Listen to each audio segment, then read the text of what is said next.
Welcome to Dratec Australia and New Zealand. The Dratec Vigor2860L and the Vigor2925L series routers have an integrated LTE modem.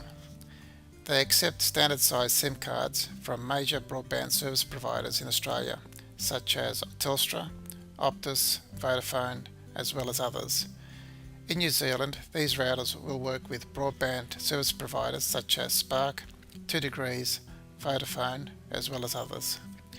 In this video, I will show you how to configure the Vigor2860L and the Vigor2925L series routers to enable 4G communication via the integrated LTE modem.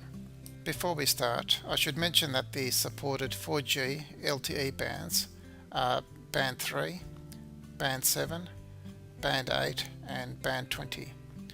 Also, the frequency bands that are currently not supported are the Band 28 and the 3G WCDMA Band 5. The configuration steps covered here apply to Optus, Vodafone and Telstra networks. The first step is to install the SIM card into the router. Remove the SIM card covers plate using a small Phillips head screwdriver. Now insert the SIM card into the slot and ensure that the SIM card is inserted with the notch on the left hand side. Now reinstall the cover plate to prevent accidental removal of the SIM card. Two black coloured antennas would have been supplied with the router. These are screwed onto the two innermost sockets. If you are only going to use one antenna, ensure that it is screwed into the socket nearest the SIM card slot, as shown here. Now that we have put the hardware together, we can start to configure the router. We will first need to log into the router. Now we need to enable the LTE WAN interface in the router. To do this, we go to WAN General Setup Configuration menu. Select LTE, check that LTE is enabled and active mode always on. Click OK to save the settings. We now need to configure the LTE WAN port. To do this, go to WAN Internet Access Configuration menu and select 3G, 4G LTE modem, which is DHCP mode, for the LTE WAN from the pull-down menu. Click on the Details page button. Select Enable and select the required network mode. Here we have selected the default mode, which is 4G, 3G and 2G. Now enter the APN name corresponding to the service provider that you will be connecting to. For Optus, we use the APN name Connect.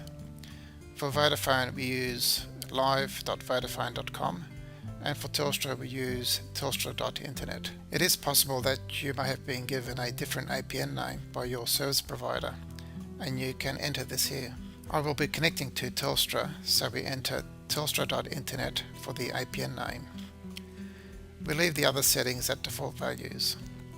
Now click OK to save the settings. Once this has been done, go to the Online Status Physical Connection menu to check that the LTE connection is now up. This may take a minute, and in some cases you may need to restart the router after you have completed the configuration. Once the connection is up, you should see the LTE status appear in green text, and a valid IP address is shown as well as an indication of the signal quality. We can now access the internet and the setup is completed. Now we can test the connection by trying to connect to a website. I will try going to dratec.com.au. We can now see that the connection is working. Thank you for watching. For more information, please go to our website www.dratec.com.au, or you can send an email to sales@dratec.com.au.